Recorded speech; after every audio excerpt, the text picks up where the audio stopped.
Hello, everyone. Welcome back to Bluebird English. I am Lucy, and I am so happy you are here. And I am John. Hi, Lucy. Hi, listeners. John, before we start today, can I ask you something? Sure. What is it? Last time, in episode 3, we talked about thinking in English. Did you try it this week? Well, yes. But it was harder than I expected, and my mind kept switching back to my first language. That is completely normal. Thinking in a new language is like growing a small plant. You do not shout at the plant and say, grow faster. You water it, you give it sunlight, and you let it grow at its own speed. When I first learned Spanish, I was impatient. Every day I ask myself, am I fluent yet? Am I better yet? But real growth was quiet and slow. After a month, I suddenly noticed I could understand the bus driver, and I did not know exactly when that happened. That actually makes me feel better. Maybe my slow progress does not mean I'm failing. Exactly. Language grows like a plant, small and steady, even when you cannot see it on the surface. That reminds me of my cousin. He moved to Canada with almost no English. Every morning, he listened to the same short English podcast on the bus, just 10 minutes a day. After a few months, he realized he could follow conversations at work, and he did not know when that change happened. It just grew quietly. That is a beautiful example. Small effort, repeated many times, can create a big change. So maybe I am just in the watering the plant stage right now. Yes, and that stage is important because that is when the roots grow deep. Now, today, we will talk about another common problem. Many learners say, I want to speak longer, but after one or two short sentences, my mind goes blank. That is exactly my problem. I say something like, I like music, and then I stop because I don't know what to add. I understand. Many learners speak in little dots. Today, I will help you turn those dots into lines. We will not chase perfect grammar or big vocabulary. We will build comfortable, flowing English with small tools. That sounds possible. It feels less scary when you say small tools. Good. Let us start with our first tool, sentence extensions. A sentence extension is a small extra piece you add to grow your sentence naturally. A short sentence is like a plain t-shirt. An extension is like a small accessory that makes it feel more complete. For example, the plain sentence is, I like music. With an extension, you can say, I like music because it helps me relax. Or, I like music especially in the evening. Or, I like music when I'm cooking. I see. The sentence is still simple, but it feels fuller and more natural. Exactly. The extension can be a reason, a time, a place, or a feeling. It doesn't have to be long. Let us practice. Start with the sentence, I study English. I study English because I want to travel more. Great! Add one more small extension. I study English because I want to travel more and because it makes me feel more confident. Beautiful. Two small extensions already turn it into a soft little story. To everyone listening, you do not need big ideas. One small extra piece is enough to extend your sentence. Next, let us look at bridge words. A sentence is like a small island, and another idea is another island. Bridge words are like tiny bridges that connect those islands, so your ideas can walk together. Important bridge words include because, so, and, but, then, actually, and even though. Without bridge words, you might say, yesterday I was tired. I met my friend. We ate dinner together. With bridge words, you can say, yesterday I was tired, but I still met my friend, and we ate dinner together, and it helped me feel better. The second version sounds more natural and friendly. It feels like real conversation. Yes, bridge words do not make your English harder. They make it smoother. Let us practice. Combine 3 ideas. You woke up late, you went to work, and you felt better after coffee. Today I woke up late, but I still went to work, and I felt better after coffee. That is perfect. Simple words, but the ideas are clearly connected. Now, we will add micro details. Remember, micro means very small.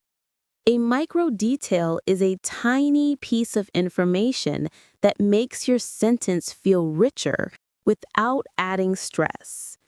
You can add time, like this morning, last night, earlier today, or on Sunday. You can add place, like at home, at my desk, in the park, or on the bus. You can add feeling, like I felt tired, I felt excited, or I felt a little nervous. You can add a reason, like because I needed it, because it was cheap, or because I did not sleep well. You can add a small description, like a big cup, a quiet street, a funny video, or a warm bowl of soup. Let us give an example with time. Start with, I drank coffee. I drank coffee this morning. Now a place detail. Start with, I read a book. I read a book on the bus. Now a feeling detail. Start with, I met my friend. I met my friend and I felt excited. Now a reason. Start with, I bought a sandwich. I bought a sandwich because I was hungry. Now a small description. Start with, I watched a video. I watched a video, a funny one.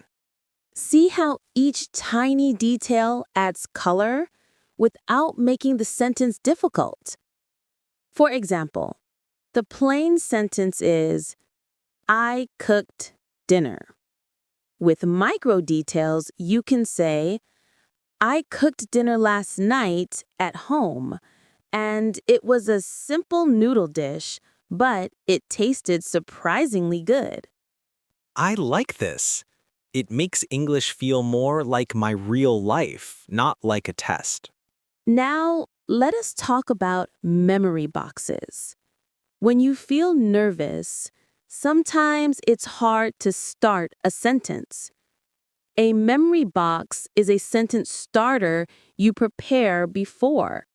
It's like a small flashlight you can use when your mind feels dark. Here are some useful memory boxes. One thing I noticed is, what surprised me was, something funny happened. You can also say, the thing is, I realized that, or, you know what I found interesting? Let me show you. I went to a cafe this morning, and one thing I noticed is the music was very loud. Or, I took the bus today, and what surprised me was that it arrived early. Let me try one. I was making breakfast and something funny happened. The toast jumped out of the toaster and scared me. That is a great example. Simple, clear, and very human. Try another one, John. Use the memory box. I realized that. I was practicing English last night, and I realized that speaking slowly helps me think better. Excellent.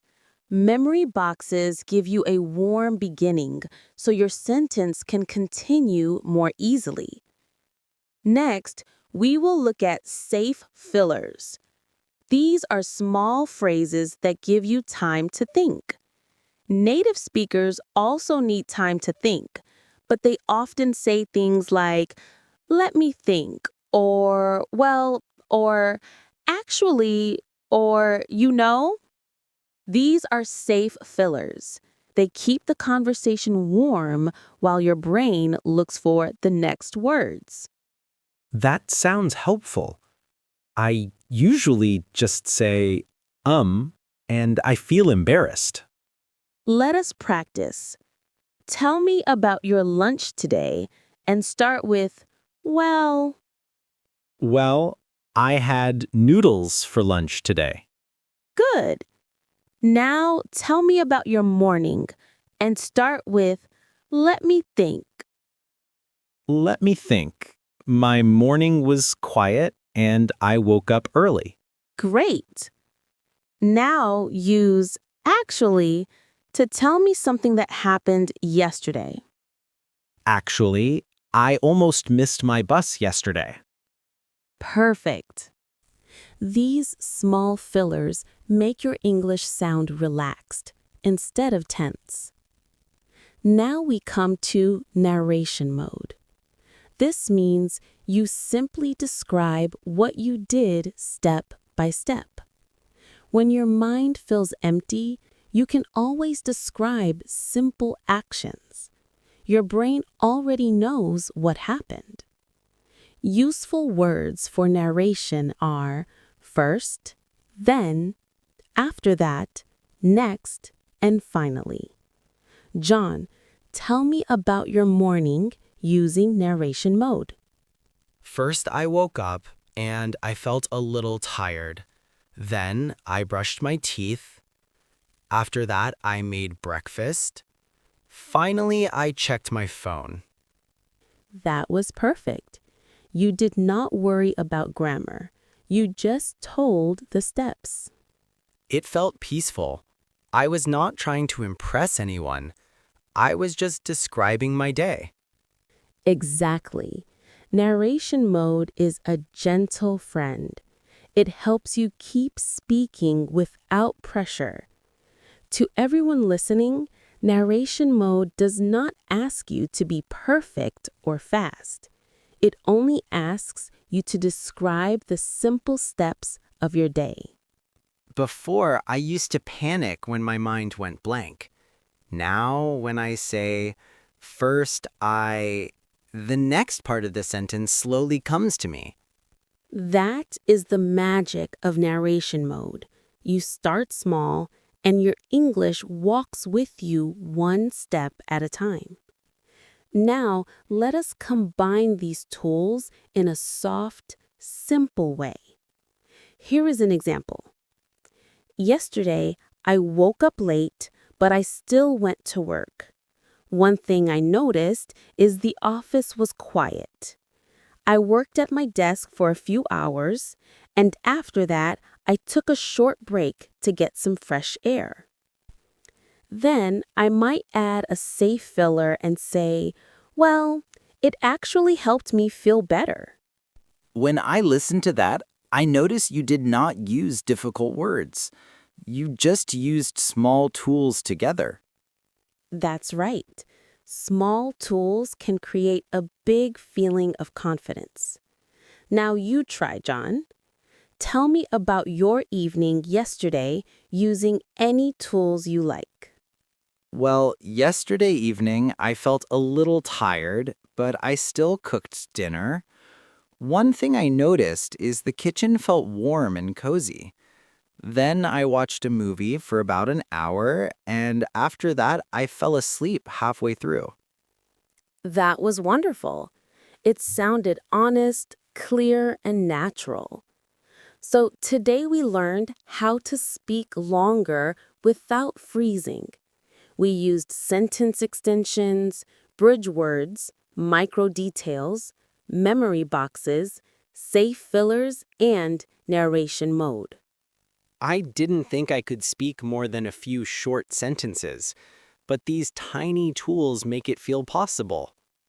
To our listeners, remember that you do not need perfect grammar or big vocabulary.